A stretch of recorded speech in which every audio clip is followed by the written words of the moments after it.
Сәлем баршаңызға, менің каналыма қош келдіңіздер. Бүгін сіздермен бірге құйрық майдың дайындаудың екі тәсілімен бөлісетін боламын.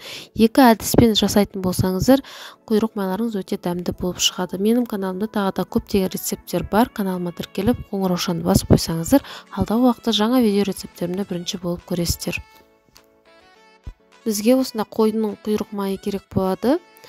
Алдын ала жуып, екіге бөліп алдым. Кастрюлемізге суымызды құйып, қайнайын деген кезінде татымына қарай тұзымызды салып, құйрық майларымызды салатын боламыз. Құйрық майлар осындай суда батып тұру керек. Қайнататын боламыз. 40-45 минут жеткілікті.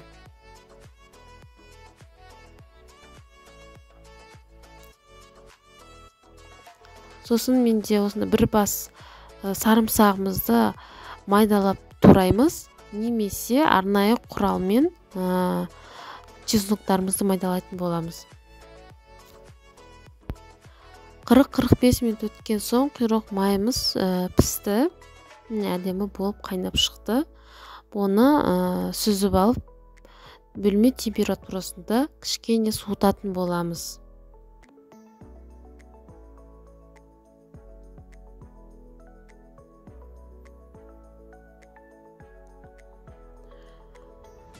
Бөлме температурасында кішкене суытып болған соң, құйрық майларымызға жылы кезінде осындай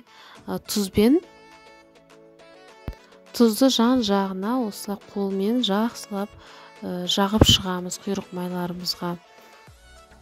Өздеріңіз татымына қарай жағатын боласыздар.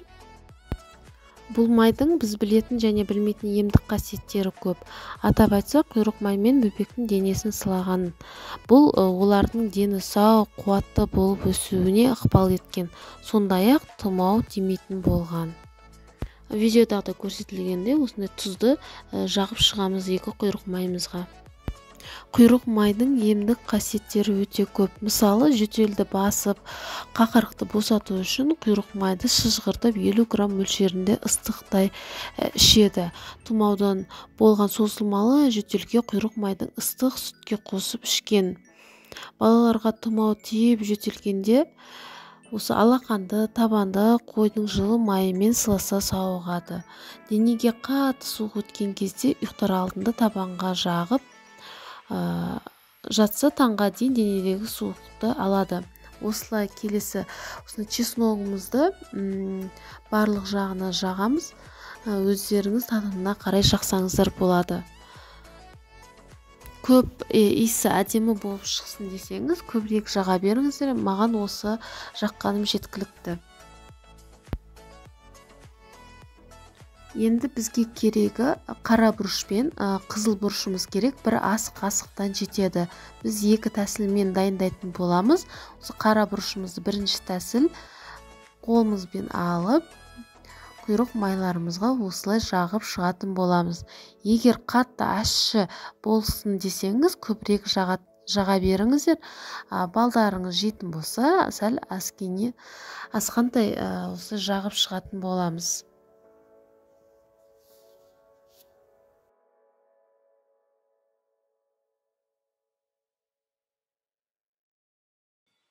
Енді екінші тәсілімізбен қызыл бұрышымызды осылай құйрық майларымызға жағып шығатын боламыз.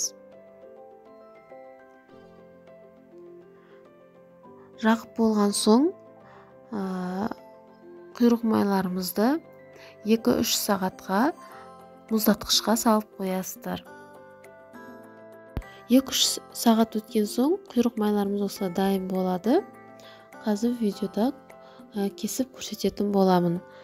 Құйрық майдың біз білмейтін және білетін өте пайдасы өте көп. Мысалға айтқанда, құйрық майдың басты қасиеті ол жұқпалы туберкулез ауруларын емдеуінде. Ашытылған қымыздың ішіне құйрық майды кішкене ғана салып араластырады. Кейін май қымызға сіңеді де сап-сары қою болады. Оны туберкулез, тыныс жолы ауруларына емдеу үшін ішеді. Өте пайдалы болған.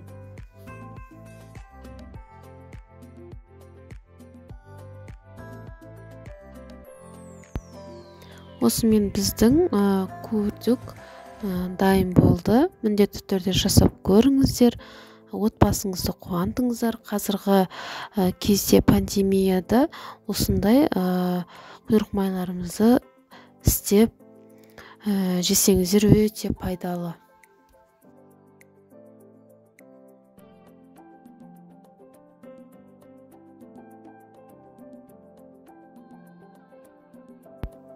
Менің видеом ұнаса менің каналыма тіркеліп, қоңыраушаны басып қойыңыздар. Алдағы уақытта жаңа видео рецепттерімді бірінші болып көресіздер. Бұдан да керемет рецепттер болады.